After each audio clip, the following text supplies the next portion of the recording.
G'day, mates. Well, we've reached our half century last week. Now it's time to kick on for the next 50 episodes that will shortly be incoming. Alistair, MLS is back. J-League's back. It's fun. It's chaotic. Xherdan Shaqiri's out there. He looks like he's eaten, way too many giant Toblerones from lunch wheels. He's, puttier and chubbier than ever. No, off. I'm full. Oh, sir. What greater sign that the MLS is back in full swing. There's new recruits. People are scoring 1,000 goals a game. It's exciting times.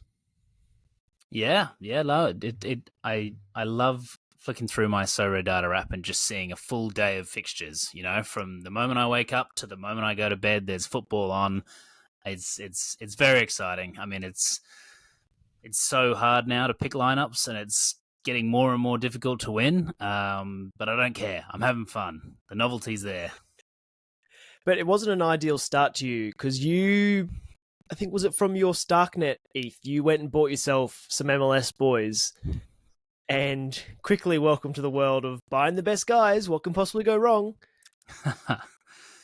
Yeah, post-deadline injury reports from the MLS. So it's going to be very interesting to see this season if that's just going to be how they do it now. Because if that's how they do it now, MLS is an absolute, death zone.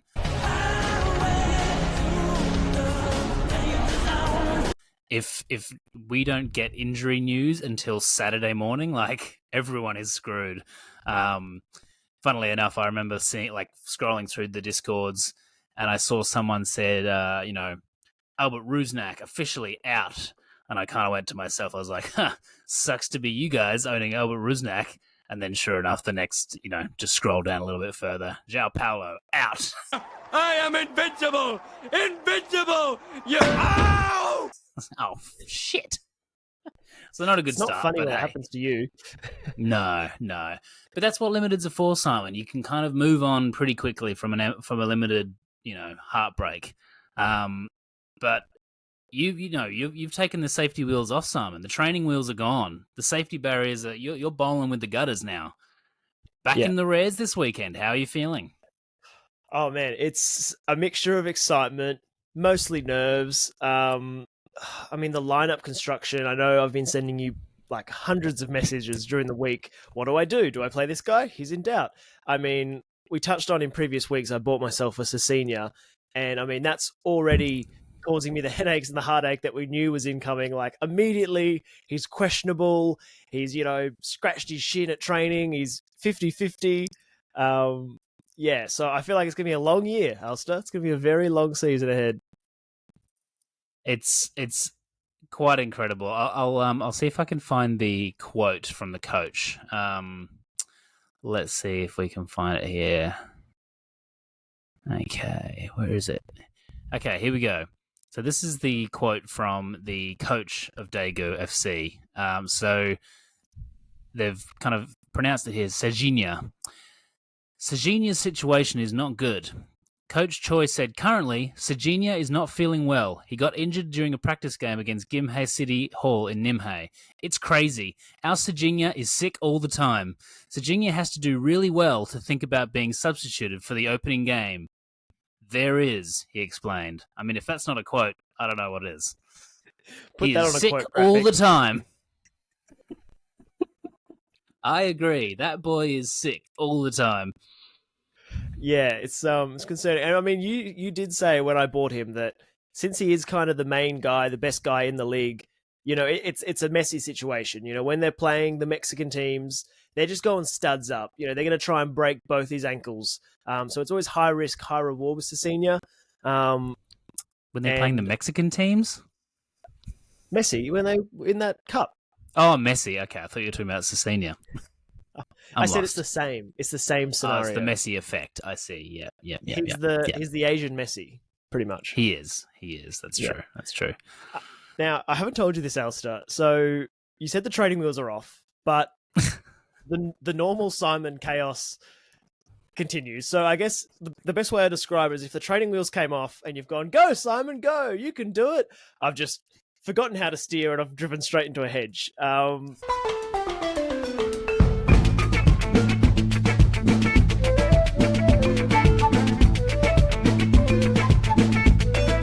So I firstly forgot to put in my limited lineup during the week. My, Oh my classic God. team of Roman Berkey, Sasaki, De Bruyne, Rodri, and the greatest striker on earth, Klaus.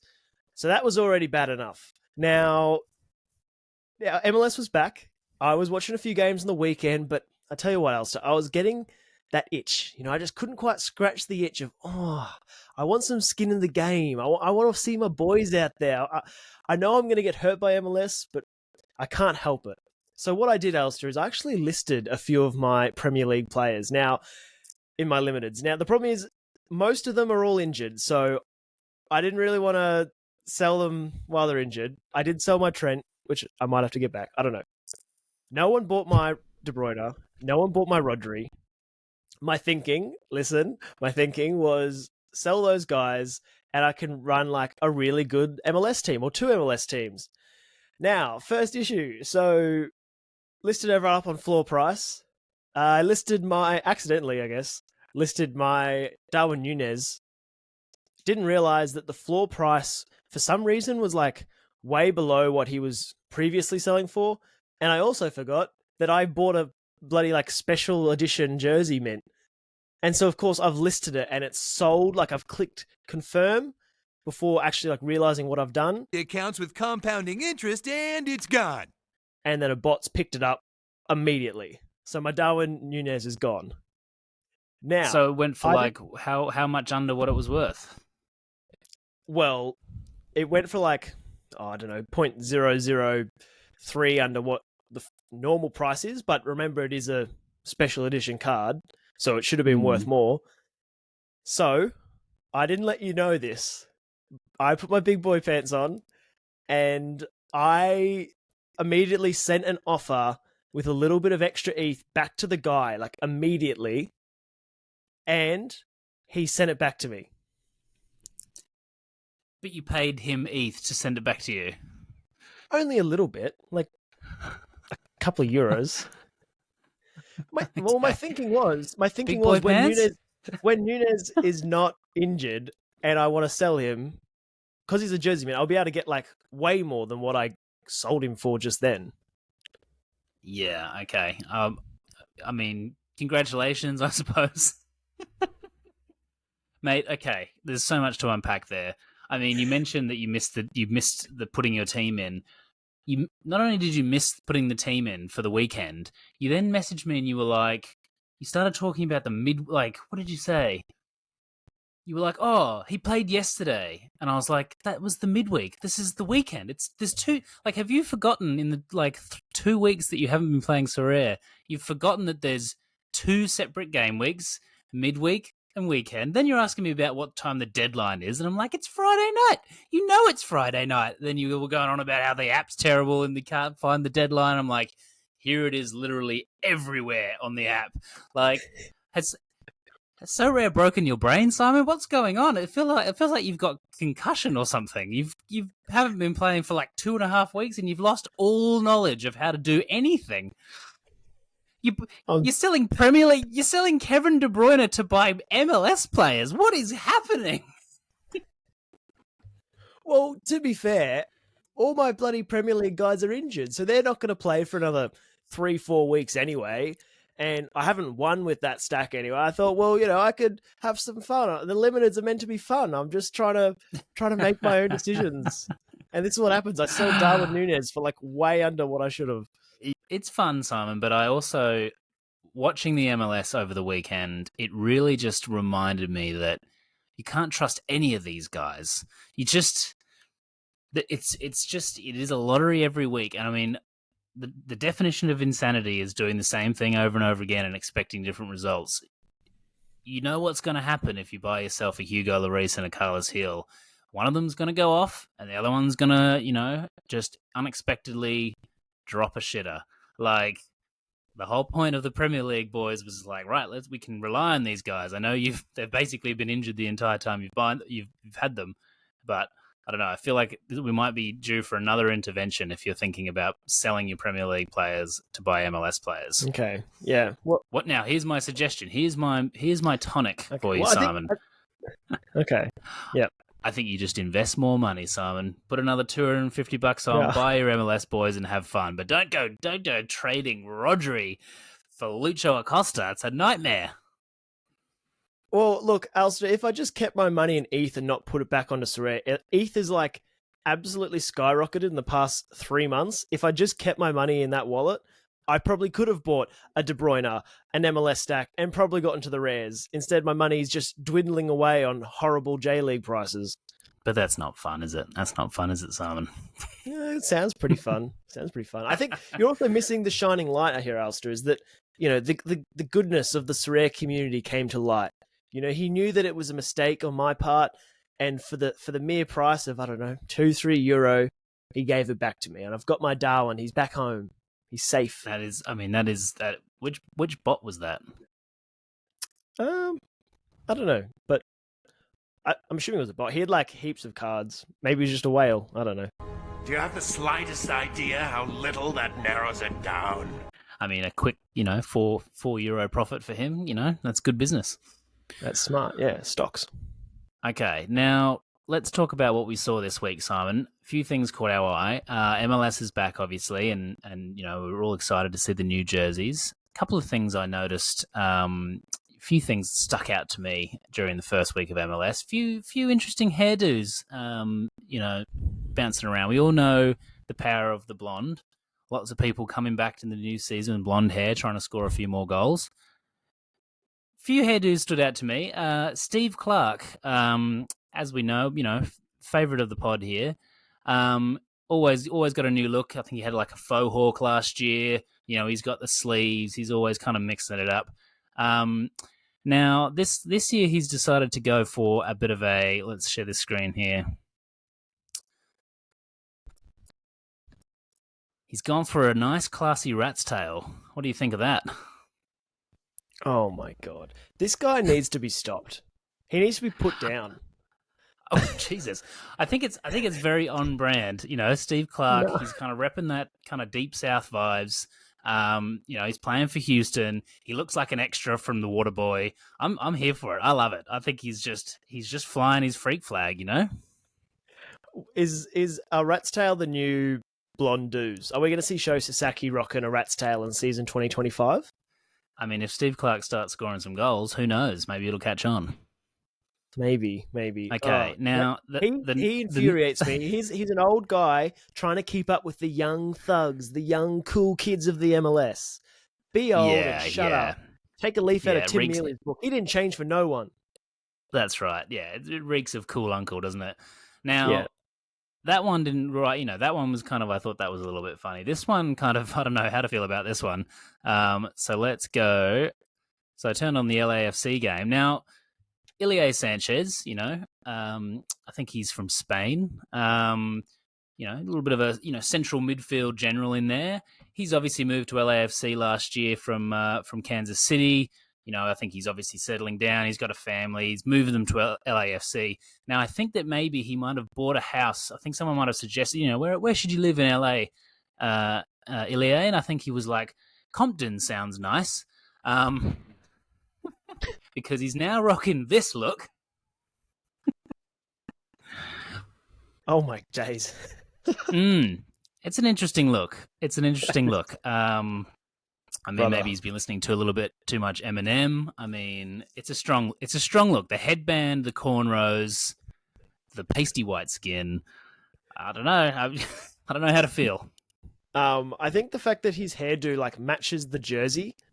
It's almost like he's like white skull is the gold strips. He's white skull. Yeez, there's an image. Okay, so look, I couldn't find any more hairdos, but those two really stuck out to me. Now, one more thing that I saw this week that I'd like to share before I hand it over to you to see what you saw this week. Not hairdo related, but I recently in a trade acquired a Miguel Vargas, who's playing now in the Peruvian league. My thoughts was kind of like, I think I can't remember what the trade was, but I was like, he's a young up-and-coming goalkeeper. He's number 2 at this club, but all signs point to him taking over as number 1. the starting goalkeeper is the captain, but he's also like 43 years old. So week 1 comes around. Sure enough, he's on the bench. But a couple of minutes into the game, I get a notification. Miguel Vargas will have an opportunity to shine in the rest of the game. So I go to Seria. Keeper's got a red card. So I'm like, great. He's going to get a bit of utility next week. I'll be able to play him. Fantastic. He puts in a good performance. So I'm like, okay, maybe you'll keep his spot. Sure enough, next week comes around.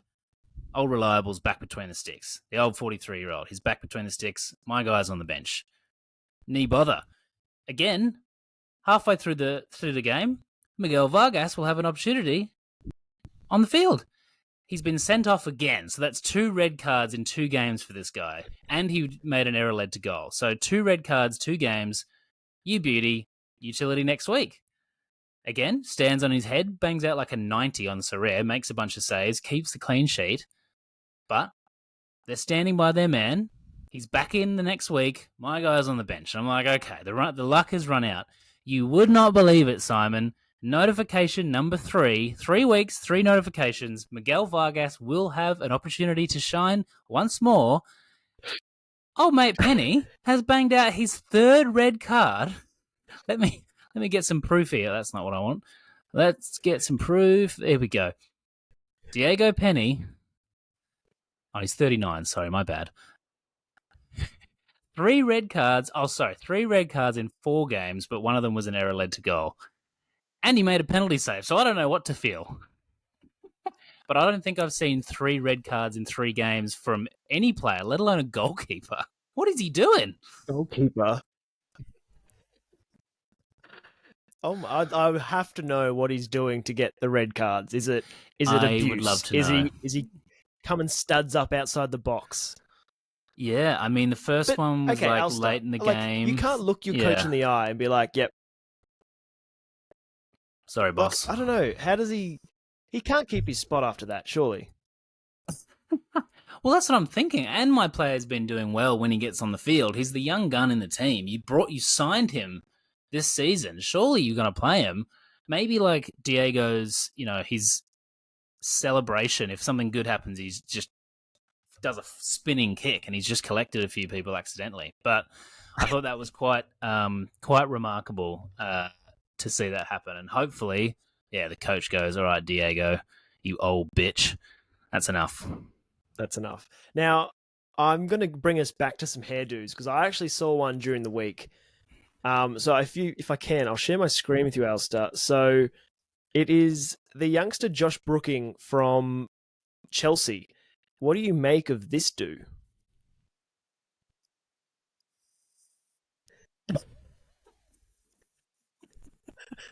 That looks photoshopped.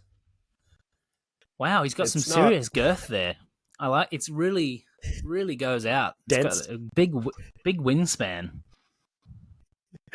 Yeah, I mean, well, I don't know what his position is, but I'm assuming it's just extra real estate to aim at in the from a corner, strong header maybe perhaps. Yeah, Fellaini, eat your heart out. I love that he's doing like a tough face as well. Yeah, don't mess with me. Yeah. Meanwhile, old clown do over there. Love it. Oh, shocking. Now, to wrap up what we saw this week, Alistair, it's happened again. They've bloody gone and done it again. I mean, when A-League, so that we can start seeing these kind of scenes on a weekly basis. Oh boy, it was a bad one. I'll share my screen again. I'm not sure if you saw this during the week, Alistair, but if we thought last week's miss where old mate missed the open goal, this bloke from Central Coast Mariners doing his very most best to try and supersede that this week. Basically, I think it must have been late in the game. Melbourne victory pushing for a winner. And this happened. And the Mariners are away here. Pulisic out of his goal. No goalkeeper. Goalkeeper's up in the corner. Tap it in, buddy. Just tap that in. Yep, tap it in. Any minute now. You idiot. Oh, no, just again. Oh, here we go. Oh, no. And still they can't score. I do not believe it. Mate, what are you doing? Just Wow, pop it. that's terrible. He has, okay, let's go through the time. Okay, it's you in the goal here, buddy. You can probably tap it in here. Tap it in here. Tap it in here. Yep. Tap it in there. What is he doing? Oh, to win the game as well. Unbelievable. Wow, that is bad. That is bad. Mate. Now we've actually been sent one. People have been loving the open goal misses. It's not quite the A League. It's kind of a step to the side of that. It's the New Zealand League. So this was sent in by fan of the show, Grawlex. I'm not sure if I'm saying that correctly.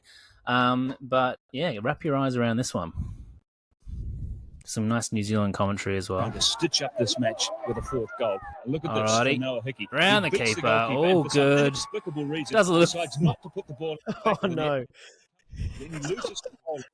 Time to Elric, and over the top it goes. Like, An inexplicable miss there. I think from he's going Noah's for goal. like Look at this a from Noah back Hickey. heel He beats the tap goalkeeper, in. and for some inexplicable reason, decides not to put the ball into the back of the net. And out he comes again. He loses control. The panic that you can see on his face as he's like chasing after that ball, you can just feel it. It's tangible panic from old Noah Hickey there. So great audience submission, that one. I think that's probably up there in the top 3 of the worst misses we've seen.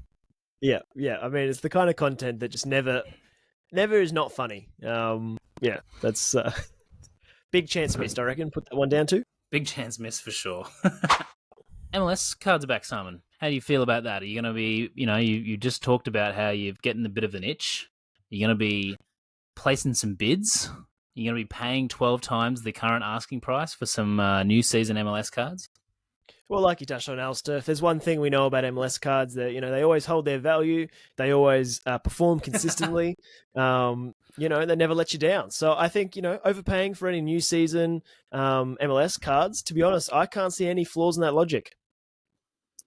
Yeah, it's very interesting. People are paying like ridiculous prices for some new season MLS cards right now, and I understand that there's the cash tournaments. I mean, a lot of people are kind of basing their purchases on the fact that So Rare were like, for example, there'll be an MLS Special Weekly Tournament where you can win cash. And I think people have taken that, and I don't know who's right or who's wrong here, but I think they've taken that as there will be an in-season tournament for the MLS like there is with the Premier League.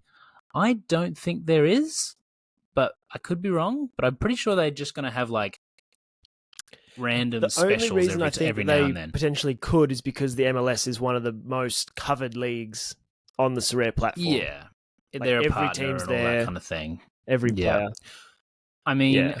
now if that is the case, Simon, that's a very interesting proposition because, as we know, as we've said many a time, there's no easy fixtures in the MLS. There's no like even last week, Cincinnati, reigning Shield winners, up against Toronto, who everyone is saying is the worst team in the league. 0-0 draw. 0-0 draw. No goals. Just, was it a 0-0 draw? Yeah, I think it was 0-0. Yeah.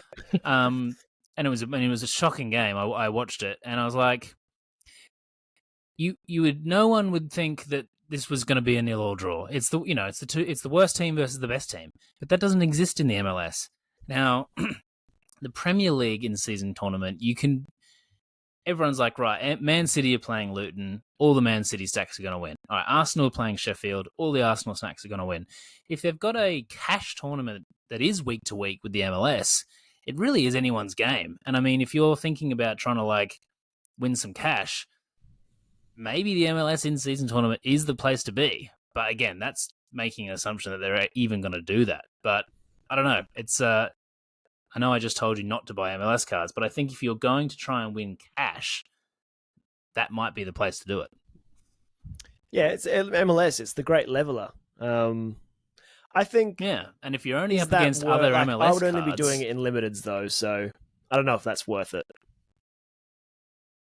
Well, it depends. I mean, the prize pools. This is the thing. The reason we recommend you don't go out and buy MLS cards to play in like All Star and those, and in the future the Challenger leagues, is that you just can't rely on them. So if you're up against a PSV stack, they're reliable. They're gonna smash that 14th place team. And your MLS cards, you've really got to, again, you have to rely on 5 things going right for you to get anywhere near the prizes. But if you're only up against other MLS cards, then it's just chaos. So anyone can win at any given week. There's no like, he's got a rev stack, he's going to win. Because what's a rev stack? Like, Carlos Hill, great.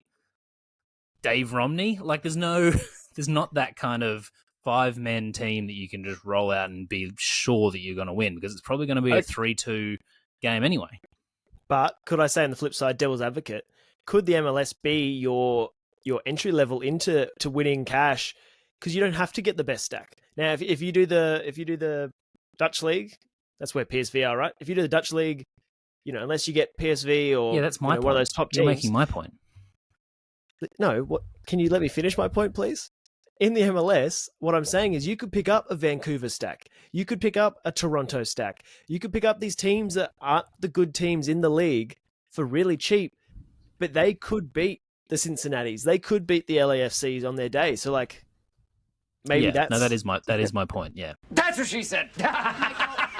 My point is, if they do have an MLS in-season tournament, that could be a great place for people to win cash, because it is just chaos. You don't have to have the biggest budget. It's not biggest budget wins.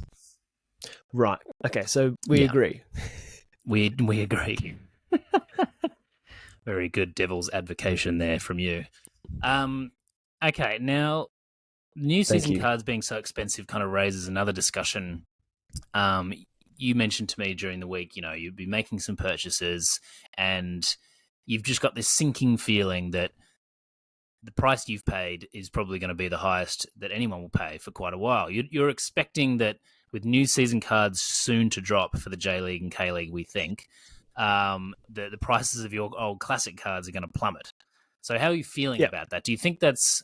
Are you worried about that? Is there any benefit to buying classic cards right now? Why are you buying classic cards right now? Talk us through it.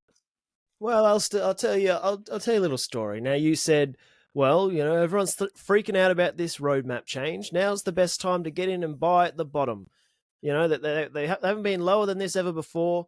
Get in and you can't go wrong. And I said, all right, Ulster, I will. And I put in some money, I put in some ETH, and I bought myself some cards. Then, 3 weeks later, my goalkeeper's halved in price again, and we go, well, okay, well, let's pick up some more pieces because it's cheaper. And then just over the course of the past month, they just continue to go down, down, down. And I'm trying to communicate with you, and I'm saying, Ulster, if I just wait and see. Why are you talking like that? Why are you talking like that? I could potentially buy my whole stack for half the price of what I bought it 3 weeks ago. So look, am I worried? I'm a little bit worried, but at the end of the day, Ulster, I sort of knew what I was getting myself into. I was ready to hurt again, as they say. And unlike a lot of people that are waiting, I have a great 4 weeks of utility to get the jump on them and win myself a classic card worth 0.001. So look at me, I'm just a genius. Yeah, it's weird. The next couple of weeks are going to be, until they launch the new season Asian cards, it's going to be a tough run, because you're going to be winning cards that you can play, but you can't really sell. There's going to be no demand for the cards you win in the next couple of weeks.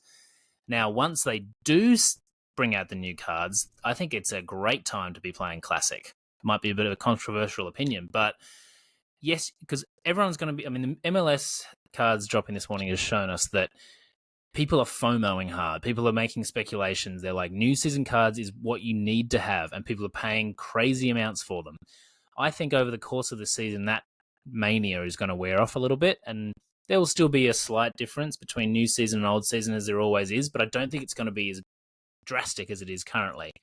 So, meanwhile, you're rolling out your classic boys, picking up hopefully a few bargains. Those rewards that you win... This is the problem. First step is winning. If everyone starts playing these new season competitions come March 29, and everyone's just piling into those, they're paying over the odds for those cards. Those of you who are playing in the classic competitions, if you can get a win, your cards will be worth a lot. The rewards you win will be worth a lot more now.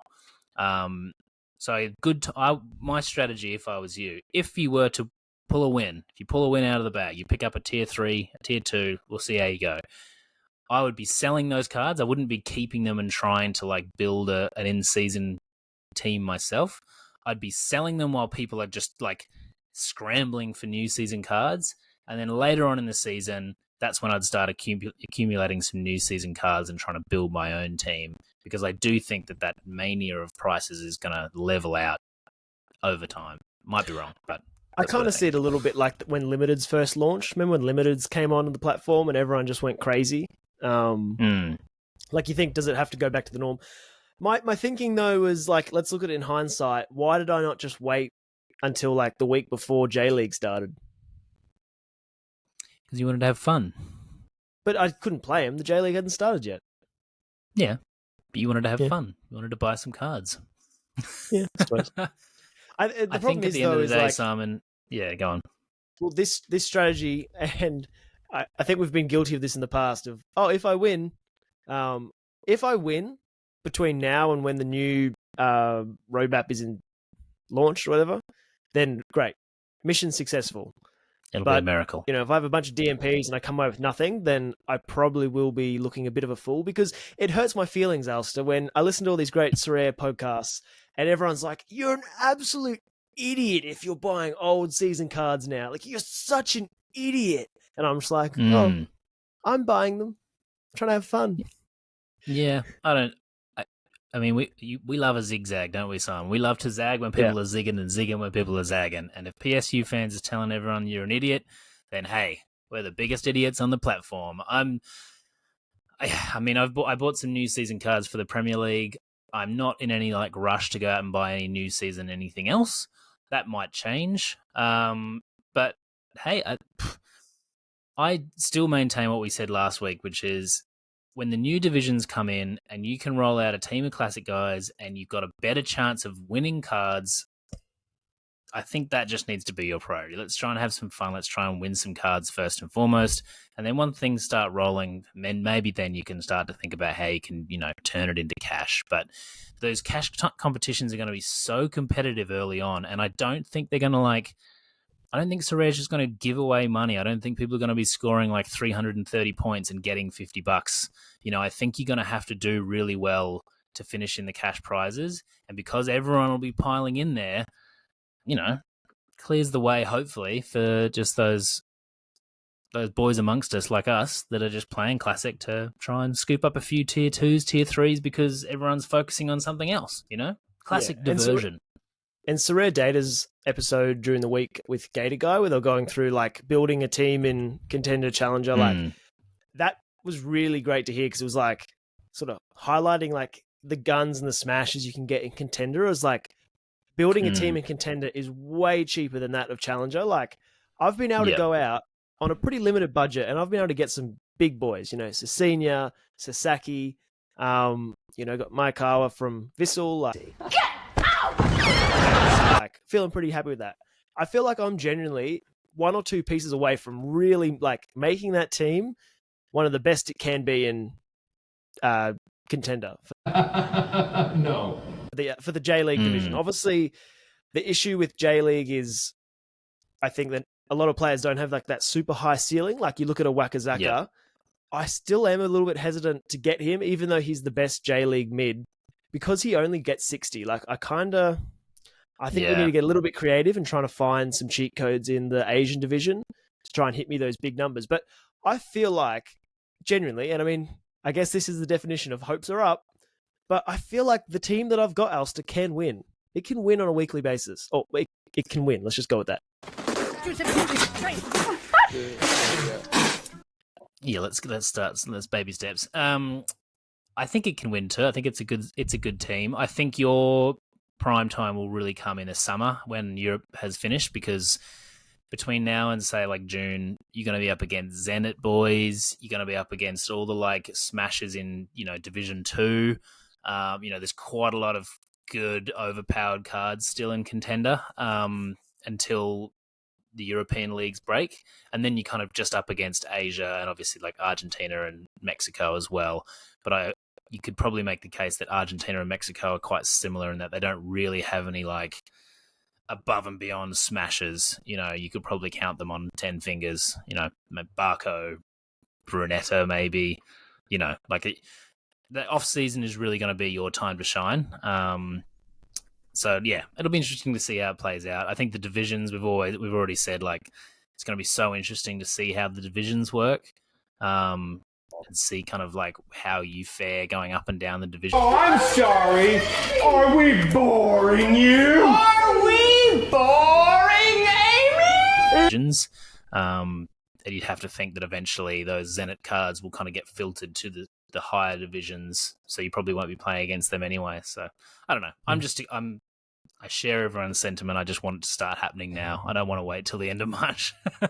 Let's go. Yeah, definitely. Do you think it's worth getting? At the moment, I've only been getting Asian guys so I can run an 8-champ Asia team for the next 4 weeks. At any point, though, like, is it worth getting like 1 or 2 guys from a different league, like a smasher to run with my Asia boys? Yeah, of course. Yeah. I don't see why not. I mean, we talked about this last week. The fact that you then run that issue, you have that issue of like fixture kind of mismatches where all your J League boys are playing and then your midfielders not. But now that you've got a good solid squad of J League, you're always going to have a team. So you can start to like fill some gaps strategically, with players from other leagues. That's not a problem. Yeah. The biggest issue with Contender is not having any leagues that we can actually watch. Yeah, except for J League for us. Yeah, that's what I'm saying. J League. The reason we kind of chose that is because, like, hey, we can watch it on a Saturday afternoon. Like, there's heaps of we can watch along. the J League. Yeah, exactly. Yeah. Sorry. I will say though, Alistair, a little bit devastated that the threshold's gone. In a way, I'm not in the fact that it's encouraged me to go out and buy big boys. Like, I never thought I'd buy a Senior. That's a pretty cool moment. But there's a few budget guys with low L15s. Big thanks to the Patreon that we're subscribed to. That, man, if I could run a threshold, in a row, we've given them a shout out. Just pumping them up. If I could run a threshold team, I reckon I'd be on. I feel like I've got a few like hidden gems in there. Well, you can run a threshold team, Simon. Now, this begs a very important question. You haven't played the rares for a while. We've got targets now, Simon. Are you going to be going for Are you going to show some ambition and go for the $80 threshold, or are you going to go for the 15 and play it safe like a little bitch boy? Well, I'm not going to be a bitch boy, am I? I'm actually devastated. I ran my Houston stack and I tried to hit the $2 threshy. Unfortunately, the GOAT Tim Parker was benched, and so was Edward Loven or something. So Houston stack. You're obviously a big fan.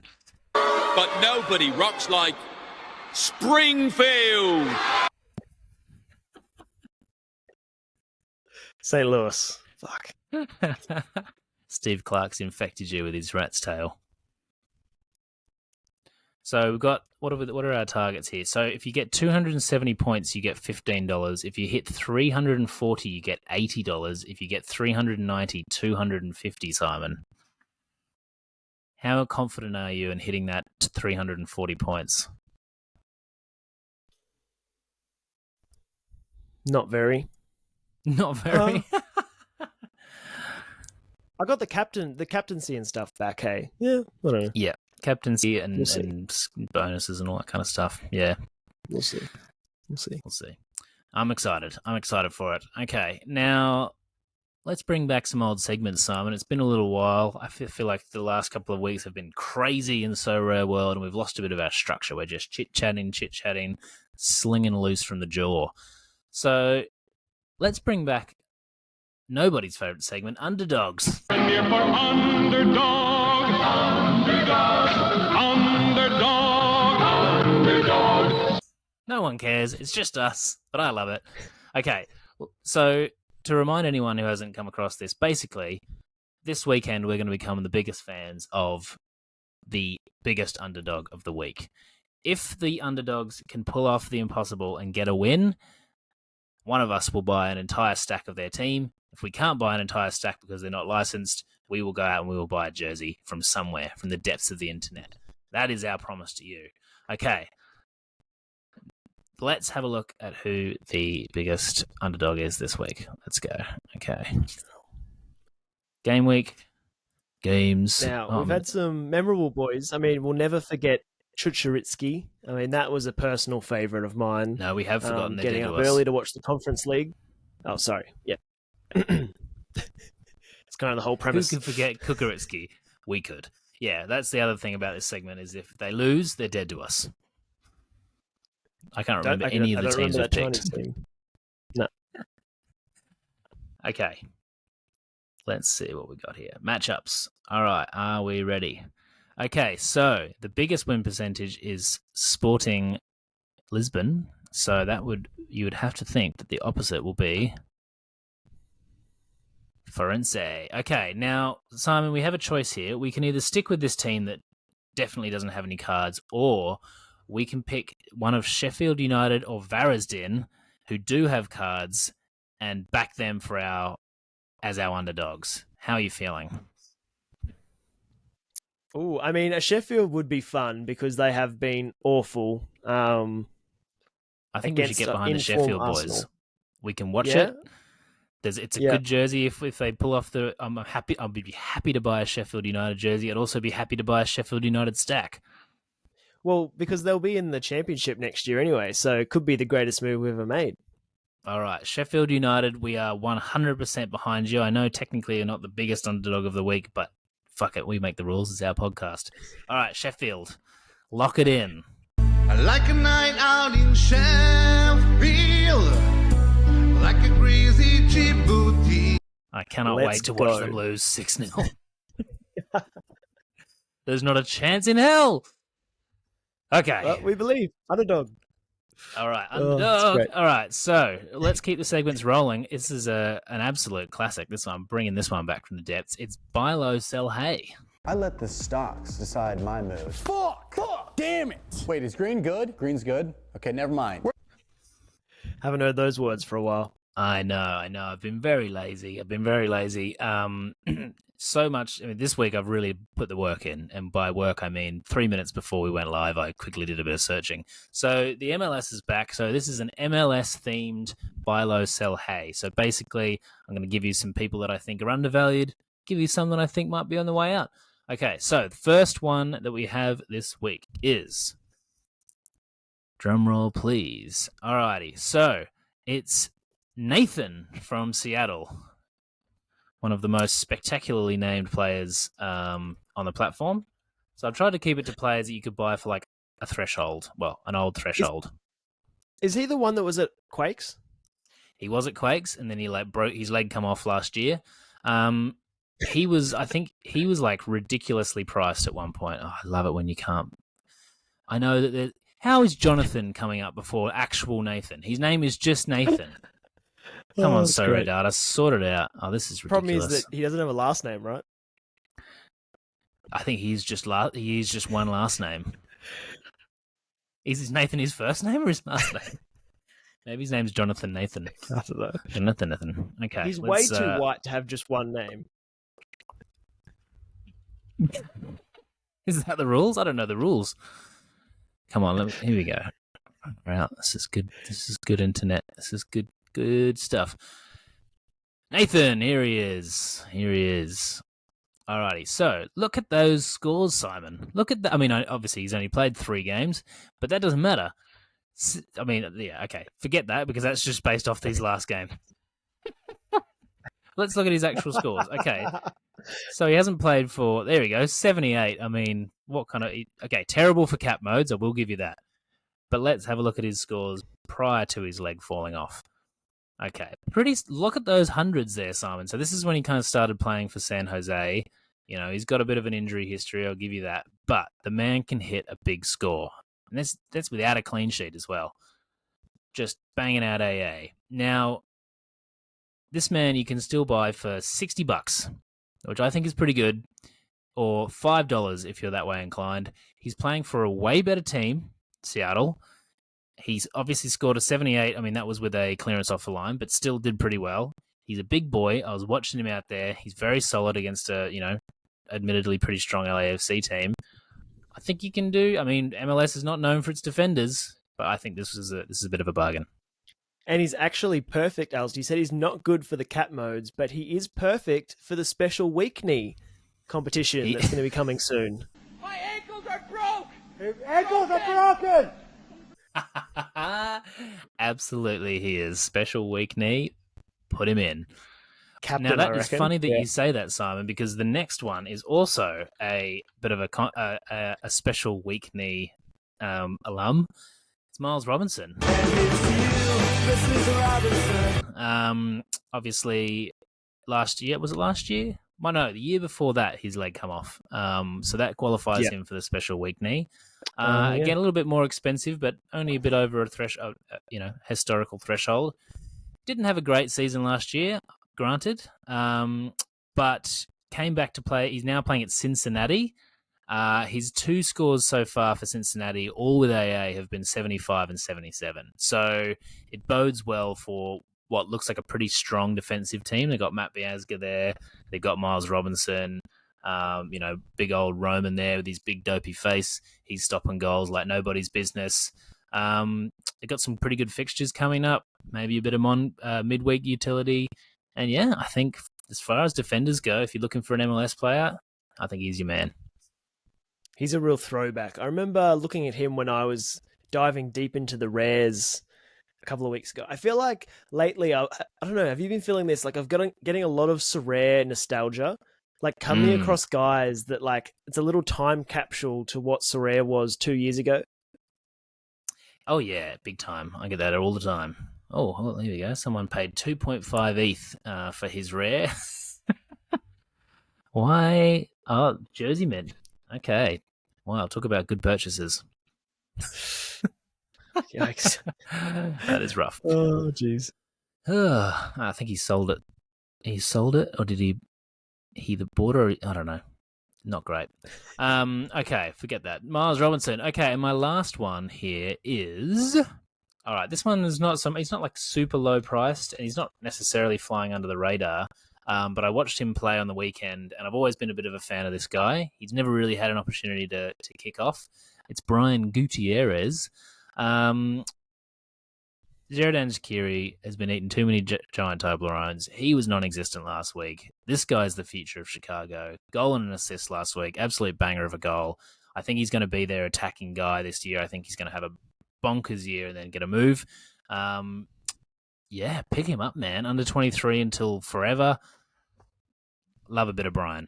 I'm sure Quinny will share my sentiments too. Yeah, he's got a young face, you know. Yeah, baby face killer. I'm sure we'll see him in the super rare prize pool any day now. I'd be happy with this as a super rare. I'd be stoked. He actually plays. He's the main man. I love it. Okay. Now, so those are some bargains. Now, as we know, it's pretty hard to find the sell haze. When everyone's prices are low, it's tough. So I just thought I'd pick a couple of players that, based on me watching them last week, first weekend of MLS, I thought, I don't know about these guys. I'm not sold. First one, everyone's favorite, Hani Mukhtar. Not that he's particularly going for a huge amount, but watching Nashville, I was very uninspired. I don't know if you saw that game, Simon, but... It's just because of their kit. That's all that the reason is. Yeah, I mean, he didn't play, so that's probably why. But I didn't do fucking shit. I didn't rig shit. I didn't fucking do this. I still from what I saw of Nashville, I was going to say he was non-existent on the pitch. Yeah. But I don't know. I just feel like Hani, I just feel like he's going to have a dud year. I feel like Nashville all around aren't going to be great. And it's because their kit sucks, let's be honest. Yeah. I mean, he was an absolute killer for so many years, but I don't know. He was. And I think he probably still will be, but I don't know. He's still a main man, Didn't get a good feeling. Speaking of bad feelings, this might be a controversial one. Lucho. Only one game. Can't really judge him on that. He's played a bit of CONCACAF as well and done pretty well. Got an assist off the bench during the midweek. And I mean, look, he's an absolute killer. Is he MVP? He was the MVP, wasn't he? Yeah. Yeah, I think so. The little trophy man was like bigger than his head. Yeah, the little man himself. I don't know. I just I feel like I can see some reversion to the mean here. I don't think he's going to have quite the bumper season that he did last year. I don't think Cincinnati looked that good against Toronto. I think that he's lost Vasquez and Bepenza, I think, is a bit hit and miss, and there's not much else around him. So I don't know. I can just see this being a bit of a... I don't think he can keep it up. Let me put it that way.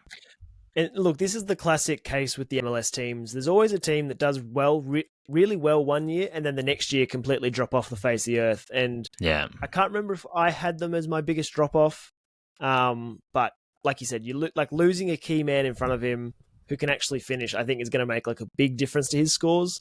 I put it this way. I see him being like a Drawisi of last year, where the year before he was like crushing it. And then last year he was still the main man. He was still creating chances. He was the best of the team.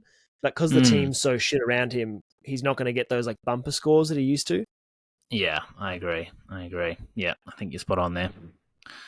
Yeah. Okay, Simon. Now, very last thing we're going to do here is we're going to introduce a new segment. Simon learns Japanese. もしもし、ドナルドです。Basically, Simon, you've thrown your whole life and soul into the J League. Now, as we know, one of the pitfalls of the J League is that the news is quite hard to come by because it's all in Japanese. So I thought, why not use the podcast as an opportunity for learning and teach you some Japanese slowly, bit by bit, phrase by phrase, and by the end of the season, I want you to be fluent. Do you think that's unreasonable? No, I think it'll take my Seria game to the next level. So, I mean, any bit of extra information, I think, is a win. So, I'm ready to become the king of Asia. Sure. Okay. All right, Simon. So your first one that we're going to be teaching you today is I'm just sending you a chat now, and I want you to look into the camera and proclaim this to the audience. I feel like this is a slippery slope and I could come across very offensive. So I do apologize. Maybe don't do an accent. It's getting really bright in here. All right. Watashi no kita wa takidisu. Wow! Oh my God, Simon! It's like I'm in Tokyo. I won't even tell you what that means. Just anyone out there who speaks Japanese will know what you said. So tune in next week for Simon's learning Japanese. Watashi no kita wa tikadasu. Very did good. The accent. Damn it. Did Very the accent. good. You can't do Kind the accent. I mean, you got to put a little bit of tang on it. Okay, all right. Anything else we need to talk about, Simon? Anything you need to bring up? But let's cut it there. All right, see you, mates. All righty, love, bye.